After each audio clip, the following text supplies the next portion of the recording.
Hello everyone, I hope you all are doing well. So आज का हमारा discussion का टॉपिक है chapter 4 of 8th class materials, metals and non metals. तो हम यहाँ पर मेनली अभी सिर्फ फिज़िकल प्रॉपर्टीज़ पढ़ेंगे मटेरियल्स की। मटेरियल्स दो तरीके के होते हैं, मेटल्स और नॉन मेटल्स। तो हम इन दोनों के बारे में, इनके फ़िज़िकल प्रॉपर्टीज़ को यहाँ पर पढ़ेंगे। आई होप आप सबको समझ में आए। कोई डाउट होता है तो उसको कमेंट सेक्शन में ज़रूर पूछिएगा और अपने फीडबैक्स दीजिएगा कि आपको कैसी लगी वीडियो पसंद आए तो चैनल को सब्सक्राइब कीजिए और वीडियो को शेयर कीजिए please. Thank you so much. So start करते हैं। Anything which occupy space and has mass is called matter. तो ये हम अपनी जूनियर क्लासेस से पढ़ते आ रहे हैं कि कोई भी चीज़ जो कुछ स्पेस कवर करती है, कुछ जगह कवर करती है और उसका कुछ अपना भार है, उसको हम मैटर कहते हैं। और मैटर को हम प्योर सब्सटेंसेस या फिर मिक्सचर्स में डिवाइड कर देते हैं कि वो मैटर प्योर है या फिर वो किसी चीज़ का मिक्सचर है। प्योर सब्सटेंसेस दो तरीके के होते हैं, एलिमेंट एंड कंपाउंड। और मिक्सचर्स तो हमें पता है, बहुत सारी चीज़ें एक साथ जब मिक्स हो जाती हैं तब। तो एलिमेंट की हम यहाँ पे बात करेंगे सिर्फ, अभी कंपाउंड की हम आगे क्लासेस में बात करेंगे। एलिमेंट क्या होता है? एलिमेंट एक ऐसा सब्सटेंस है जिसको कि हम आगे और नहीं तोड़ सकते हैं, हम उसके आगे और पार्ट्स नहीं कर सकते हैं। A substance which cannot be split up into two or more simpler substances by usual chemical methods of applying heat, light and electrical energy। मतलब हम किसी भी तरीके के ऐसे मेथड से उस सब्सटेंस को और ज़्यादा स्प्लिट अप तोड़ नहीं सकते हैं। एग्जाम्पल के लिए आयरन हो गया, ऑक्सीजन हो गया, हम सब नाम सुनते हैं, हाइड्रोजन, नाइट्रोजन, ये सब हमारे एलिमेंट हैं जिनको कि हम आगे और तोड़ नहीं सकते हैं। एलिमेंट्स की अगर हम बात करें तो दो तरीके के एलिमेंट्स होते हैं मेनली, अभी आगे और भी होंगे जब आप पढ़ेंगे तो आपके लेवल पे, जिस पे चैप्टर बेस्ड है, इस लेवल पे दो टाइप के एलिमेंट्स हैं, मेटल्स एंड नॉन मेटल्स। तो क्या होता है, आप लोगों ने देखा होगा 6 से 7 से आप लोग रिएक्शंस लिखते हैं। तो रिएक्शंस लिखते टाइम आप सिंबल्स लिखते हैं ना एलिमेंट्स के, आप उसका पूरा नाम नहीं लिखते हैं। जैसे आपने वाटर का फॉर्मूला लिखा तो H2O, H stands for hydrogen and O stands for oxygen, तो आपने उसका सिंबल लिखा। तो क्योंकि वो लेंथी नेम ना लिखना पड़े और कन्वीनियंट लगे रिएक्शंस लिखने में भी और याद करने में भी, तो साइंटिस्ट ने क्या प्रेफर किया कि हम उसको सिंबल्स से डिनोट करेंगे और सिंबल्स ही यूज किए जाएंगे। अब सिंबल्स जो होते हैं वो 3 तरीके से लिखे जाते हैं। ये रूल्स याद रखना बहुत ज़रूरी है क्योंकि हम स्टार्टिंग में क्या करते हैं, रिएक्शंस लिखते टाइम यही गलतियाँ करते हैं। सिंबल्स को लिखते टाइम पहला लेटर जो होगा वो कैपिटल लेटर होगा इंग्लिश नेम्स में। जैसे ऑक्सीजन है, हाइड्रोजन है, तो हम उसका O कैपिटल लिख देंगे, H कैपिटल लिख देंगे। सेकंड रूल होता है या सेकंड तरीका जो हम बात करें वो ये होता है कि 2 लेटर्स लिखे जाते हैं, कुछ एलिमेंट्स के 2 सिंबल्स लिखे जाते हैं, 2 लेटर्स लिखे जाते हैं उसके सिंबल में। तो क्या होता है, जो पहला लेटर होगा वो कैपिटल और दूसरा लेटर जो होगा वो स्मॉल। ये रूल होता है, एक तरीका होता है लिखने का। ये इंग्लिश लैंग्वेज में अगर हम उसको लिख रहे हैं तो। अगर हम बात करें तीसरे तरीके की तो ये होता है कि कुछ एलिमेंट्स के नाम जो हैं वो लैटिन लैंग्वेज में हैं, आज भी लैटिन लैंग्वेज में है, तो वो हमारी इंग्लिश लैंग्वेज से थोड़ा डिफरेंट है। जैसे कि हम कॉपर है, कॉपर की स्पेलिंग ऐसे है COPPER, बट हम उसका सिंबल लिखते हैं CU। तो दिमाग में आता है कि ये U कहाँ से आ गया, तो U इसलिए आया क्योंकि उसका लैटिन नेम जो है कॉपर का वो कुप्रम है, तो कुप्रम का स्टार्टिंग के 2 लेटर CU। ऐसे ही आयरन के लिए, आयरन का लैटिन नेम है फेरम, तो उसको FE लिखा जाता है। तो सिंबल की अगर हम बात करें कि किसी एलिमेंट का जो सिंबल होता है वो उसका फर्स्ट लेटर या फिर फर्स्ट लेटर के साथ एक दूसरा लेटर मिक्स करके या तो इंग्लिश नेम या फिर लैटिन नेम होता है। तो ये एलिमेंट के बारे में था, आई होप आपको समझ में आया होगा। अब यहाँ पर कुछ मेटल्स और नॉन मेटल्स मतलब कि एलिमेंट्स, उनके नाम और उनके सिंबल्स दिए हुए हैं। जैसे aluminium Al, calcium Ca, copper, iron, magnesium, mercury, potassium, sodium, zinc, gold. तो अगर आप यहाँ पे नोटिस करें तो आप लोगों को दिख रहा होगा ना कि ये जो मैंने लिखे हैं मेटल्स यहाँ पर, इनके कुछ के नाम तो स्टार्टिंग के वर्ड से मिलते हैं और कुछ नहीं मिल रहे हैं उनके सिंबल्स, तो वो लैटिन लैंग्वेज में लिखे हुए हैं। फिजिकल स्टेट मतलब रूम टेम्परेचर पे हमने उसको हीट नहीं किया, ना ही हमने उसको फ्रीज किया है, तो वो सॉलिड्स हैं ज़्यादातर, मरकरी को छोड़ के सारे मेटल्स क्या हैं, सॉलिड हैं। अगर हम वही नॉन मेटल्स की बात करें तो नॉन मेटल्स जो होते हैं सॉलिड्स भी होते हैं, लिक्विड्स भी होते हैं और गैस भी होते हैं। लिक्विड की अगर हम बात करें तो सिर्फ और सिर्फ ब्रोमीन है जो कि लिक्विड फॉर्म में होता है, बाकी सब सॉलिड्स या फिर गैसेस होते हैं नॉन मेटल्स में, जैसे argon, bromine, carbon, chlorine, silicon, sulphur, hydrogen, iodine, nitrogen, oxygen. तो ये आप सबको आई थिंक क्लियर हो रहा होगा।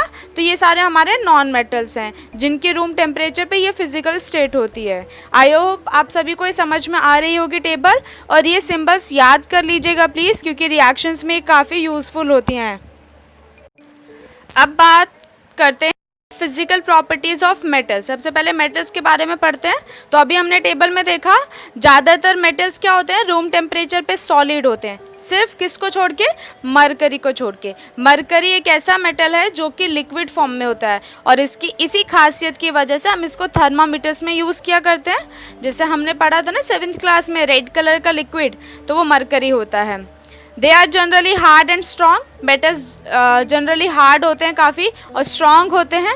सिर्फ 2 एक्सेप्शंस यहाँ पे मेनली बताई गई हैं आपको, सोडियम और पोटेशियम। ये 2 ऐसे मेटल्स हैं जो कि काफ़ी सॉफ्ट होते हैं, जिसको हम बटर की तरह एक नाइफ से कट करते हैं। इसके पास अपनी एक चमक होती है, लस्टर मतलब उनकी एक चमक, जिसकी वजह से हम उसको पहचानते हैं। जैसे हमने बात की ना, गोल्ड, कॉपर, सिल्वर, इन सब की अपनी एक है।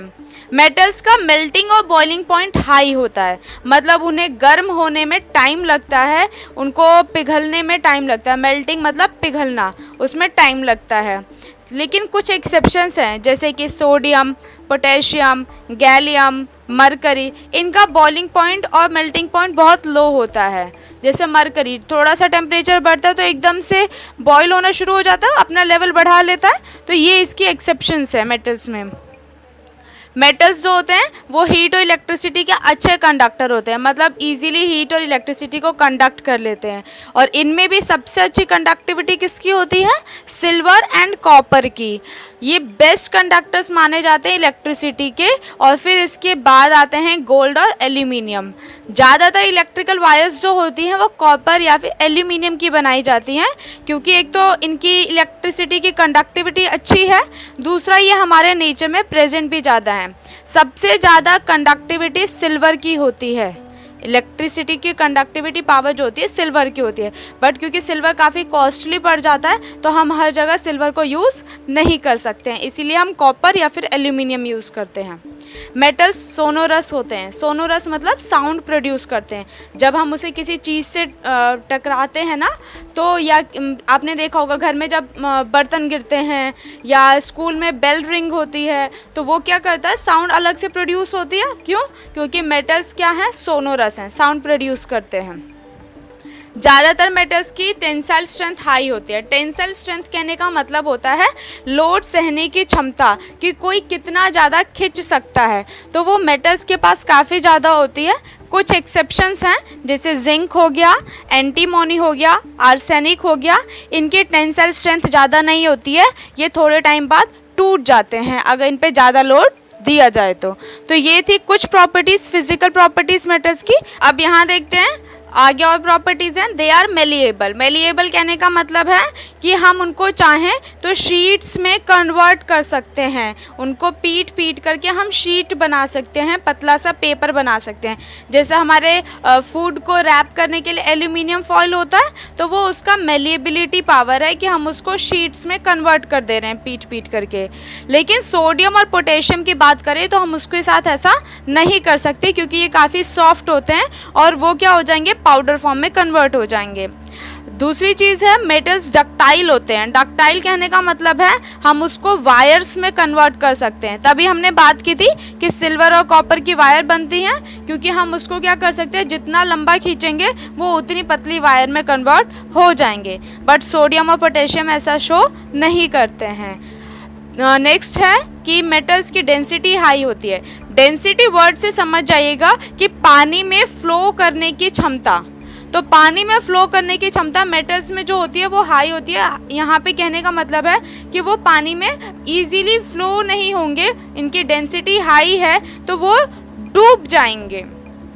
जिस भी ऑब्जेक्ट की डेंसिटी हाई होगी इट मीन्स कि वो पानी में फ्लो नहीं करेगा, वो पानी में डूब जाएगा। और जिसकी डेंसिटी कम होगी वो पानी में क्या करेगा, फ्लोट करेगा, ऊपर तैर जाएगा। तो जितनी भी मेटल्स हैं उनकी डेंसिटी हाई होती है जनरली, कुछ एक्सेप्शन सोडियम हो गया, पोटेशियम हो गया, इनकी डेंसिटी लो होती है, इसीलिए ये पानी में ऊपर तैरते हैं, फ्लोट करते हैं। अब यहाँ पे कुछ पिक्चर्स के थ्रू मैंने आपको समझाया है। जैसे पहला है मेलिएबिलिटी शो कर रहा है, मेलिएबल है। गोल्ड था उसको मैंने पीट करके क्या कर दिया, एक पतली सी शीट में कन्वर्ट कर दिया, इसीलिए गोल्ड की ज्वेलरीज बन जाती है ना काफ़ी पतली पतली, क्योंकि गोल्ड है सबसे ज़्यादा मेलिएबल मेटल। इसके बाद है वायर्स में हम इसको कन्वर्ट कर सकते हैं, दिखाई दे रहा होगा आपको, ये डक्टाइल हो गए। इसके बाद है कि good conductor of electricity and heat, तो दिख रहा होगा आपको जहाँ पे हमने मेटल की वायर लगाई है वहाँ पे तो इलेक्ट्रिसिटी कंडक्ट हो रही है, लेकिन जहाँ मेटल की वायर नहीं लगी है, एक मैंने सेरामिक लगा दिया, टाइल लगा दिया, तो वहाँ पे नहीं हो रहा है। स्कूल बेल है वो रिंग कर रही है तो आवाज़ प्रोड्यूस हो रही है, मतलब वो सोनोरस है। ये जो नीचे डायग्राम दिया हुआ है इसमें ये बताने की कोशिश किया जा रहा है कि मेटल्स का बॉइलिंग और मेल्टिंग पॉइंट काफ़ी हाई होता है, वो लावा की तरह इस तरीके से निकलते हैं काफ़ी ज़्यादा हीट देने के बाद। तो आई होप आपको फिजिकल प्रॉपर्टीज़ मेटल्स की क्लियर होंगी। अब बात करते हैं नॉन फिजिकल प्रॉपर्टीज़ की। नॉन मेटल्स जनरली क्या होते हैं, गैस होते हैं या फिर सॉलिड्स होते हैं रूम टेम्परेचर पे। सिर्फ ब्रोमीन है जो कि लिक्विड होता है रूम टेम्परेचर पे, अभी हमने टेबल में भी देखा था। नॉन मेटल्स जो होते हैं अगर वो सॉलिड हैं तो वो इतने ज़्यादा हार्ड नहीं होते हैं जितने कि मेटल्स हुआ करते थे, और उनकी टेंसाइल स्ट्रेंथ भी कम होती है। इट मीन्स कि अगर हम उसके साथ कोई लोड लगाएं तो वो क्या हो जाएगा, टूट जाएगा, वहीं पे पाउडर फॉर्म में हो जाएगा। लेकिन एक एक्सेप्शन है कि जो कार्बन का एलोट्रॉप है, एलोट्रॉप कहने का मतलब होता है कार्बन की बहुत सारी चीज़ें हैं, ग्रेफाइट भी कार्बन का है, डायमंड भी कार्बन का ही है, लेकिन प्रॉपर्टीज़ क्या हैं, अलग हो जाती हैं क्योंकि उनके बीच के बॉन्ड्स अलग अलग होते हैं। तो डायमंड जो है कार्बन का ही एक तरीका है, एक एलोट्रॉप है, एक पार्ट है जो कि बहुत हार्ड होता है, बल्कि ये एक नॉन मेटल है बट फिर भी ये काफ़ी हार्ड होता है। तो ये एक एक्सेप्शन है नॉन मेटल्स में। नॉन मेटल्स ब्रिटल होते हैं, इसीलिए ना तो वो मेलिएबल हैं और ना ही डक्टाइल। ब्रिटल कहने का मतलब है लोड पड़ने पे या उनके साथ उनकी हैमरिंग करने पे वो टूट जाएंगे पाउडर फॉर्म्स में। तो ज़्यादातर नॉन मेटेलिक सॉलिड्स जो होते हैं वो ब्रिटल होते हैं, इसीलिए ना हम उनकी शीट्स में उन्हें कन्वर्ट कर सकते हैं और ना ही हम उनकी वायर्स बना सकते हैं। तो ये नॉन मेटल की एक फिजिकल प्रॉपर्टी है। नॉन मेटल्स जो हैं वो हीट और इलेक्ट्रिसिटी के बेस होते हैं, हीट और इलेक्ट्रिसिटी को कंडक्ट नहीं कर सकते। एक एक्सेप्शन है यहाँ पे, कार्बन का ही एक फॉर्म जो कि ग्रेफाइट है, वो इलेक्ट्रिसिटी का बहुत अच्छा कंडक्टर है। तो जैसे अभी हमने देखा दो मिल गए ना हमें यहाँ पे कार्बन के फॉर्म्स, एक हमें ग्रेफाइट मिल गया और एक हमें डायमंड। डायमंड काफ़ी ज़्यादा हार्ड होता है और ग्रेफाइट एक अच्छा इलेक्ट्रिसिटी का कंडक्टर है। नेक्स्ट है, इनके पास अपनी चमक नहीं होती है, they do not have lustre, इनके पास अपनी चमक नहीं होती है। कुछ हैं जैसे सिलिकॉन है, आयोडीन है, ग्रेफाइट है, इनके पास अपनी एक अलग से पहचान होती है, एक अलग से चमक दिखाई देती है, थोड़ी सी डलनेस सी। नॉन मेटल्स की डेंसिटी लो होती है, इसीलिए ये पानी पे फ्लो कर सकते हैं या पानी के साथ मिक्स हो जाते हैं, पानी में डूबते नहीं हैं। नॉन मेटल्स का मेल्टिंग और बॉइलिंग पॉइंट बहुत कम होता है, सिर्फ किसको छोड़ के, कार्बन, सिलिकॉन और बोरोन को छोड़ के, इनका मेल्टिंग और बॉइलिंग पॉइंट हाई होता है। ये एक्सेप्शंस हैं नॉन मेटल्स में। अब जैसे कि यहाँ पे कुछ दी हुई है नॉन मेटल्स की, डायमंड दिखाई दे रहा है, डायमंड भी नॉन मेटल है, किसका है एलोट्रॉप, ये कार्बन का। कार्बन आपको दिखाई दे रहा है ब्लैक कलर में, जो कोयला होता है कोयला भी कार्बन है, डायमंड भी कार्बन है। तो ये कार्बन के अलग अलग फॉर्म्स हैं। फॉस्फोरस दिखाई दे रहा होगा, सल्फर दिखाई दे रहा है, बोरोन है, सिलिकॉन है, जर्मेनियम है, ये सारे के सारे क्या हैं, हमारे नॉन मेटल्स हैं जो कि क्या शो करते हैं, कि वो बहुत ज़्यादा हार्ड नहीं है, डल हैं, सोनोरस नहीं है, ये सारी फिजिकल प्रॉपर्टीज़ है नॉन मेटल्स की। आई होप आप सभी को ये डाउट्स क्लियर होंगे physical properties of non metals and metals. Physical कहने का मतलब होता है कोई भी ऑब्जेक्ट बाहरी देखने में कैसा लग रहा है, कि वो कैसा बिहेव कर रहा है, वो उसकी फ़िज़िकल प्रॉपर्टीज़ होती हैं।